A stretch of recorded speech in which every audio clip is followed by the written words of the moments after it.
Em agosto de 2015, um promotor imobiliário chamado Chuck Murphy estava demolindo uma velha cabana de madeira para abrir caminho para um novo empreendimento. A cabana não era usada há anos, o interior estava úmido e podre. E aí, quando os trabalhos de demolição começaram, para surpresa dos trabalhadores, eles encontraram um corpo mumificado dentro da chaminé. Mas de quem era aquele corpo e como tinha ido parar ali? Bem-vindos a mais um vídeo do canal. Se você gosta de conteúdo assustador, bizarro e misterioso, você está no lugar certo. Toda semana tem pelo menos 3 vídeos longos, todo dia tem vídeo curto, então tem muito conteúdo para vocês. Se você gosta desse tipo de conteúdo, não esquece de deixar seu like, se inscrever no canal, comentar outros temas que vocês querem ver aqui. As fontes e os créditos estão sempre na descrição do vídeo. E eu queria dizer que eu sou uma péssima blogueira, lifestyle, de beleza, etc. E que eu nasci pra falar de casos bizarros, porque eu falei pra vocês que eu ia começar a mostrar os batons que eu uso nos vídeos. E aí todo vídeo tem comentário de você não falou do batom, e realmente eu não falei do batom. Eu esqueci completamente. Então, a partir de hoje, eu prometo tentar melhorar e eu trouxe o meu batom do dia pra mostrar pra vocês. É um batom da MAC que chama Please Me. Então é isso, tiramos isso da frente. Meu dever como blogueira da moda hoje foi cumprido e agora a gente pode começar essa história, que é um caso que eu já queria contar há bastante tempo. Eu não sei porque eu demorei tanto pra trazer ele no canal, mas pra mim é um dos maiores mistérios. Então, sem mais enrolação, bora pra história.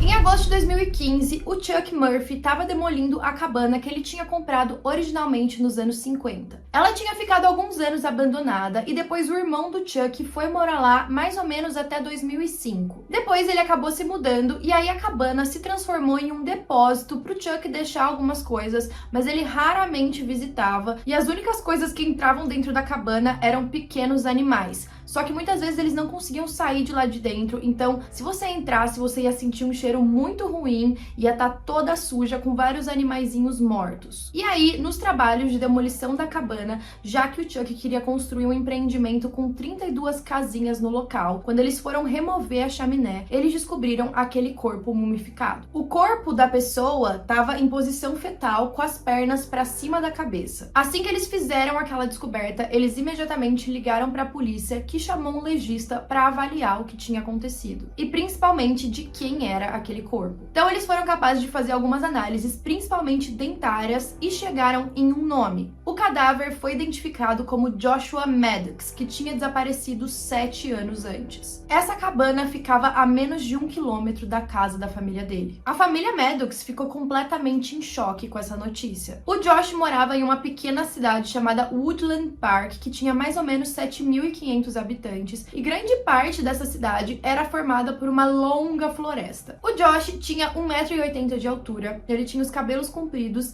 e muitas pessoas diziam que ele era um espírito livre. Ele era descrito como uma pessoa muito calma, bem-humorada, e um colega de escola o descreveu como hippie. Ele tinha uma atitude bem despreocupada com a vida, ele decidiu deixar o cabelo crescer, ele tocava vários instrumentos, principalmente o violão, e aquela história padrão de sempre. Nos casos criminais, essas pessoas que morrem normalmente são descritas como pessoas maravilhosas. Eu acho que por um lado é muito difícil você descrever e falar mal de uma pessoa que já morreu, mas ao mesmo tempo, pode ser que ele era mesmo. Ele era muito conhecido na cidade, até porque a cidade era muito pequena, aquelas cidades onde todo mundo se conhece. E ele morava com o pai e 3 irmãos mais velhos. Os pais dele eram divorciados. Então ele tinha um irmão mais velho e 2 irmãs. No dia 8 de maio de 2008, ele saiu de casa avisando uma das irmãs que ia fazer uma caminhada. Isso era algo que ele estava acostumado. Durante vários dias da semana, ele saía para andar sozinho mesmo. Às vezes ele voltava mais tarde, às vezes ele passava na casa de algum amigo e dormia por lá. E não tinha muito perigo, afinal a cidade era pequena, de novo, todo mundo se conhecia. E como eles estavam habituados com essas caminhadas do Josh, ninguém disse nada. Além disso, ele gostava bastante da natureza. Só que naquele dia, quando era tarde da noite e ele não voltou, eles começaram a ficar ali com uma pulga atrás da orelha, tipo, será que ele foi pra algum lugar? E aí os dias foram se passando e conforme os dias passavam, a preocupação foi aumentando. O pai do Josh só levou essa história mais a sério no dia 13, 5 dias depois do desaparecimento. Eu imagino que o Josh devia estar bem habituado a voltar depois de um tempo pra casa e ficar um tempinho fora, porque 5 dias do seu filho não estando em casa, parece que ele demorou bastante pra ir até a polícia. Mas eu acho que realmente realmente era um costume e aí ele foi reportado como desaparecido. E o pai do Josh ficou muito preocupado com ele. Ele tinha 18 anos na época e aí quando o pai foi falar com a polícia, ele disse: ele não voltou para casa depois dessa caminhada, liguei para todos os amigos e familiares e ninguém o viu. E na verdade, aquele caso já era mais sensível para a família. Isso porque 2 anos antes, no dia 1º de junho de 2006, uma semana antes da formatura do ensino médio do irmão mais velho do Josh, o Zack, ele tirou a própria vida porque já estava sofrendo há algum tempo de uma depressão severa. O Josh sofreu muito com isso. O irmão dele era uma grande inspiração.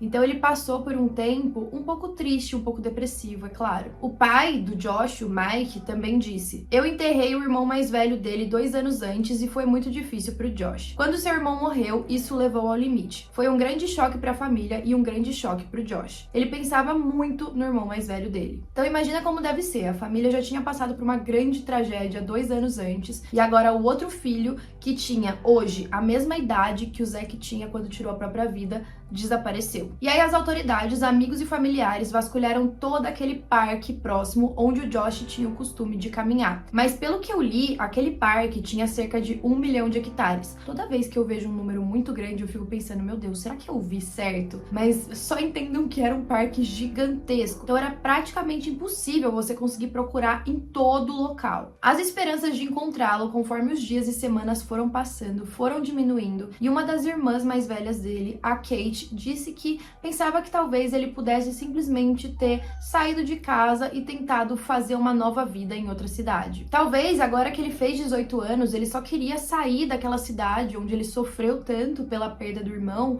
e começar a trabalhar com música, formar uma família em outro lugar. Era estranho que ele tivesse saído sem mais nem menos, mas ainda assim era o que a família preferia acreditar. Ela até fez um post online dizendo: desde que Josh tinha 18 anos, é razoável presumir que ele pode ter decidido deixar a cidade para começar uma nova vida. Como uma de suas 2 irmãs mais velhas, sempre escolhi acreditar que esse era o caso. Eu esperava que Josh voltasse para casa do meu pai a qualquer momento com uma esposa e filhos pequenos para que pudessem conhecer seus avós e 2 tias. Josh sempre foi conhecido por seu talento musical e literário, então talvez o encontremos tocando música com uma banda em turnê ou o peguemos escrevendo romances de sucesso sob um pseudônimo para que ele pudesse manter seu estilo de vida preferido de solidão na floresta. Eles não tinham motivo para pensar que algum crime tinha acontecido e também não estavam preocupados com a saúde mental dele. A polícia também não tinha motivos nem evidências para suspeitar de um crime ter acontecido, e aí o caso foi dado como um desaparecimento e foi esfriando. As buscas continuaram por um tempo. O arquivo de pessoa desaparecida se manteve aberto. E aí uma parte bem triste dessa história é que o pai dele, o Mike, mesmo querendo mudar de casa, ele manteve a casa em que eles moravam, porque ele pensava que se o Josh um dia quisesse voltar, ele ia para essa casa. Então ele queria estar presente para receber o filho. E o caso permaneceu dessa forma até 2015, quando o Chuck Murphy fez aquela descoberta terrível. E foi aí que a irmã dele se manifestou. Ela disse: a situação não fez o menor sentido. Estávamos realmente esperando que ele estivesse em qualquer outro lugar do mundo e ele estava realmente muito perto. A única coisa que podemos imaginar é que ele era um garoto de 18 anos verificando uma cabana.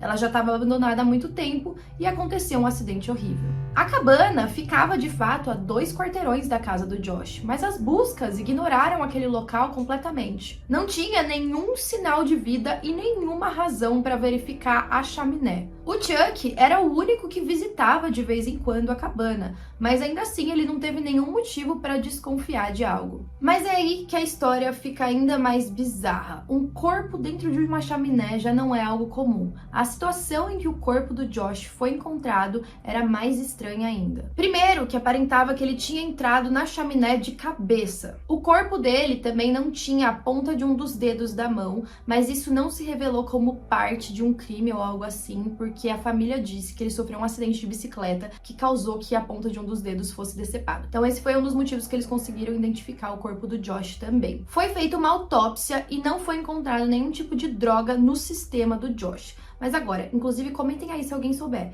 mas eu imagino que 7 anos depois você ainda conseguiria detectar algum tipo de droga no corpo da pessoa? O tecido de fora, lembrando que estava duro porque ele já estava mumificado, também não apresentava nenhum trauma. Não tinha nenhum osso quebrado, nem sinais de faca, de balas, de nada que pudesse ter ferido ele. E o que deixa a história ainda mais triste é que a morte não foi instantânea. O que os investigadores sabem é que ele não morreu de fome porque isso demoraria várias semanas. Aí, fora isso, a gente tem a sede e também o frio. A desidratação poderia demorar alguns dias, e aí a gente tem a hipotermia, que poderia durar 1 ou 2 dias. A gente não tem evidências para dizer qual chegou primeiro, mas as temperaturas naquela noite em que ele teria sido colocado na chaminé estavam a mais ou menos -6, então estava muito frio, e acreditam que a primeira coisa que ele morreu foi de frio. Ou seja, depois que ele foi colocado dentro da chaminé, ele ainda estava vivo, e aí ele teve que ficar ali sem conseguir pedir ajuda. Eles também conseguiram avaliar o meio em que ele estava, como era um local com poucas casas em volta,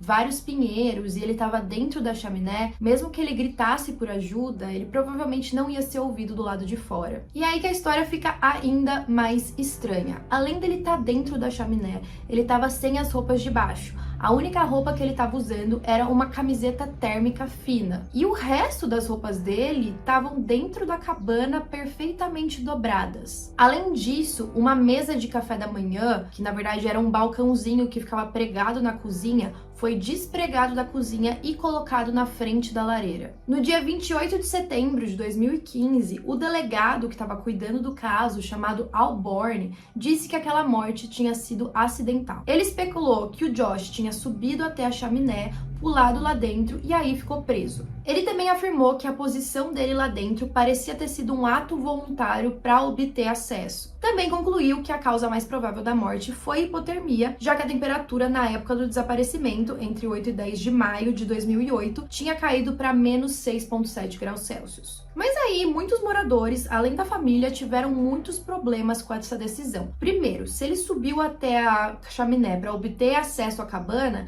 por que o restante das roupas dele estavam lá dentro? Ele já não tinha acesso? Por que ele precisou entrar na chaminé? Então vamos pensar na trajetória. Ele teria que ter entrado na cabana, lá ele tirou as roupas de baixo por algum motivo, dobrou elas, pegou a mesa do café da manhã, colocou na frente da lareira, e aí ele saiu da cabana, de alguma forma se trancou para fora, e aí para ele entrar de novo, ele decidiu ir pela chaminé, mas ao mesmo tempo ele sabia que a mesa estava cobrindo a lareira. Então mesmo que ele chegasse até o fundo, ele não ia conseguir sair. Qual o sentido? E aí entra em cena de novo o Chuck Murphy, o dono da cabana, e eu vou falar para vocês que o Chuck é o meu personagem preferido dessa história, porque ele entregou. Ele chegou pro delegado e falou: não tem como essa morte ter sido acidental. Isso porque aquela chaminé tinha sido construída 20 anos antes. E além disso, ele colocou uma malha de arame grossa nela para impedir que algum animal justamente entrasse pela chaminé e caísse dentro da cabana. Ou até mesmo que os animais ficassem presos lá dentro, que ia dar um trabalhão para tirar. De acordo com a entrevista, ele disse: era uma grande malha de arame pesada. Instalei na chaminé cerca de uma fileira de tijolos a partir do topo. Não queríamos problemas com guaxinins e outras coisas entrando na chaminé. O delegado tentou rebater isso, dizendo que talvez essa malha tivesse enferrujada ou com algum buraco. Além disso, nas fotos da demolição da cabana, ninguém viu essa malha de arame.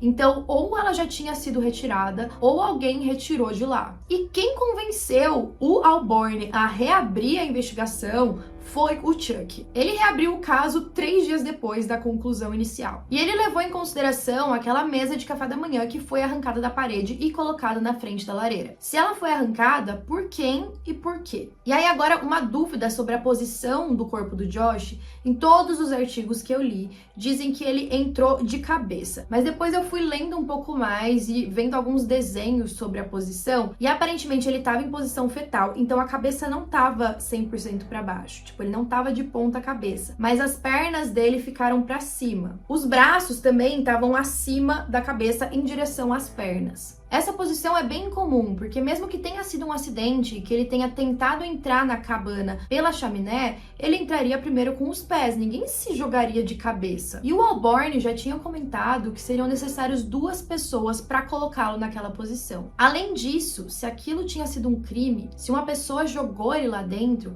essa pessoa muito provavelmente jogou ele de cabeça. Até porque, imagina uma situação, se você tem que jogar alguém em algum lugar, não que isso seja comum, mas você não vai levantar a pessoa totalmente e colocar ela primeiro com os pés. Provavelmente você vai jogar de cabeça mesmo. E para completar a história toda de ser muito improvável uma morte acidental, o Walborn comentou sobre a situação das roupas. Ele disse: "Essa parte realmente sobrecarregou nossos cérebros. Encontramos a roupa dele do lado de fora da fornalha. Ele só estava com uma camiseta térmica. Não sabemos por que ele tirou a roupa, tirou os sapatos e as meias e por que saiu, subiu no telhado e desceu pela chaminé. Não era um pensamento linear." E aí veio uma teoria de que talvez ele tivesse sob o efeito de drogas, mas de novo tinha um exame toxicológico que não indicava que tinha nada no organismo dele. Uma das teorias também foi porque, como ele estava sofrendo de hipotermia, normalmente quando você tá com hipotermia, você sente calor, o que é bizarro. E aí você tem essa tentativa de tirar suas roupas para passar menos calor. Mas em teoria, ele tiraria as roupas e elas ficariam jogadas, não perfeitamente dobradas do lado de dentro. Só que mesmo depois que ele reabriu o caso para investigar melhor, eles não conseguiram chegar em nenhuma conclusão. Por fim, eles determinaram que a causa da morte foi uma morte acidental, assassinato ou causas indeterminadas, ou seja, não falou coisa nenhuma. A conclusão mais aceita pela polícia é que foi um acidente, que ele desceu sozinho pela chaminé. O Chuck tava muito irritado com essa situação. Ele falava que a polícia estava sendo ridícula, que não tinha como ser uma morte acidental. Ele era o cara mais indignado dessa história. E aí o que acontece? Qual a história daquela cabana? Ela era de propriedade inicial de um cara chamado Big Bert Bergstrom. E ele tinha uma espécie de bar onde vendia bebidas e também era uma casa de jogos de azar. Ele tinha ido da Suécia para os Estados Unidos em 1912 e aí criou esse local. Segundo alguns rumores, a cabana também era usada para prostituição. Ele foi até preso pelo FBI, mas o júri meio que caiu no papo dele e o considerou inocente. Mas depois disso, o local nunca tinha servido para nada ilegal. A polícia também recebeu várias denúncias anônimas de pessoas falando de suspeitos de terem feito aquilo com o Josh. Um desses suspeitos estava preso no Texas e tinha um longo histórico de crimes violentos. Uma denúncia informou que esse homem tinha sido visto com o Josh. Só que o Walborn não estava muito afim de investigar, ou pelo menos era o que parecia. Ele falava que essas pessoas não podiam dar detalhes e datas e horários que remontavam a 7 anos atrás. Parecia improvável. Ele também duvidou que esse homem conseguisse colocar o Josh dentro da chaminé sozinho. E aí, ainda em 2015, apareceu uma postagem no Reddit. Pra quem não sabe o que é o Reddit, é basicamente um site gigantesco, com um fórum, na verdade, em que as pessoas falam sobre todo tipo de assunto. E aí tinha uma thread lá no Reddit de pessoas comentando sobre como seria se você conhecesse ou conheceu em algum momento da sua vida alguma pessoa que cometeu um crime violento. E aí uma pessoa comentou lá, falando que era amigo do Josh e sobre o que aconteceu naquela época. Ele escreveu o seguinte: "Eu estudei no ensino médio com um hippie magro e idiota chamado Andy, que tocava guitarra em uma banda." Detalhe, lembram que o Josh era músico, né?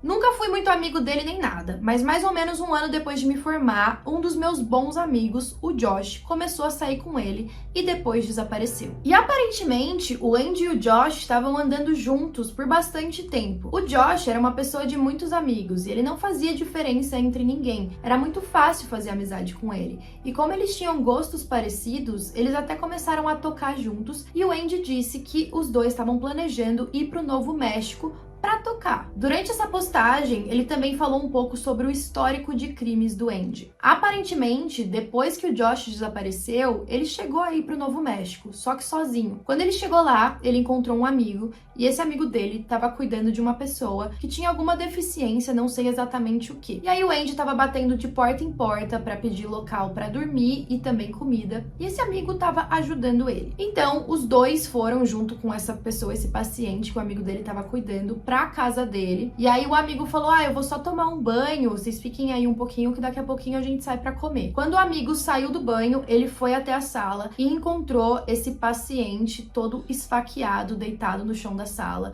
e o Andy tinha desaparecido. Ou seja, ele matou o cara. O Andy também parecia ter um histórico de consumir drogas muito pesadas, incluindo metanfetamina. Depois de algumas semanas, a polícia conseguiu prender o Andy e quando ele estava preso, ele supostamente confessou ter matado uma mulher e colocado ela dentro de um barril. E os policiais realmente tinham encontrado uma mulher morta dentro de um barril. Só que eles já tinham um suspeito na época, eles falaram: quer saber, a gente já pegou o cara certo, você tá mentindo, você não fez isso. Pode ter sido um erro grave da polícia, mas de qualquer forma, mostra que o Andy era bem perturbado da cabeça. Primeiro, se ele realmente cometeu aquele crime, ele já era maluco. Mas se ele confessou ter cometido um crime que ele não cometeu nessa gravidade, ele também era doido. O amigo seguiu dizendo: vários de nós fomos à polícia dizendo: olha, o Josh foi visto pela última vez com o Andy, talvez vocês deveriam verificar isso. Apesar deles importunarem bastante os policiais, nada aconteceu. Ele também disse que os policiais nunca retornaram as ligações deles e uma vez cancelaram um boletim de ocorrência falando do desaparecimento dele, alegando que ele só estava numa cidade próxima e estava bem. Nessa época ainda não tinham encontrado o corpo dele. Por fim, ele encerrou dizendo: além do Josh ter sido visto pela última vez com o Andy imediatamente antes da sua onda de esfaqueamento, ou seja, imediatamente antes do Andy cometer aqueles crimes, as pessoas ligaram para relatar ter ouvido rumores de que Andy estava se gabando de ter colocado Josh em um buraco. Então aqui, nesse caso, a gente tem duas teorias possíveis. As roupas dentro da cabana indicavam que o Josh já tinha conseguido arrombá-la e de alguma forma ficou trancado do lado de fora e precisou entrar de novo pela chaminé, o que não fazia sentido nenhum e também não faz sentido ele sair da cabana sem as roupas, considerando que estava muito frio naquela época. E outra, não consigo pensar em uma situação em que ele sairia nu da cabana, sendo que as roupas dele estavam lá dentro. Uma teoria que surgiu a partir disso, se fosse acidental, é que talvez o Josh estivesse com um amigo ou mais de um amigo e ele tivesse sido desafiado a entrar na cabana pela chaminé, talvez sem as roupas, e aí o desafio deu muito errado, foi uma brincadeira que não deu certo e ele acabou preso ali. Mas eu imagino que se fosse o caso, esses amigos iam acabar reportando em algum momento que ele estava preso lá. Se você é amigo da pessoa, você não ia simplesmente falar: olha, quer saber, a gente não tem nada a ver com isso, vamos deixar ele morrer. E aí a gente tem a teoria de que talvez o Andy não fosse tão amigo do Josh assim, talvez tivesse encontrado com ele durante essa caminhada, ou até mesmo os dois combinaram de caminhar juntos. Ele atraiu o Josh até essa cabana, eles podem ter arrombado, entrado, onde lá dentro o Josh foi forçado ou, enfim, tirou as roupas de baixo. A gente não tem evidências se ele sofreu algum tipo de abuso sexual, mas eu acredito que não. E aí depois o Andy provavelmente carregou o Josh até a chaminé ou então falou alguma coisa e empurrou ele lá dentro, o que também é esquisito pensando melhor, porque o Josh ir voluntariamente até a chaminé e aí de lá ele ser colocado pelo Andy, talvez ele confiava bastante nele e nunca imaginou que isso fosse acontecer. Atualmente, o Andy, que o nome real é Andrew Richard Newman, tá preso. E aí esse mesmo amigo do Josh que fez aquela postagem original disse no Reddit que acredita que esse cara tá em uma instituição psiquiátrica. A gente ainda não sabe se o caso algum dia vai ser reaberto ou investigado, mas eu, na minha humilde opinião, acredito que um crime aconteceu. Acho improvável essa história do acidente, mas o caso até hoje é um mistério. Então comentem as teorias de vocês e até a próxima.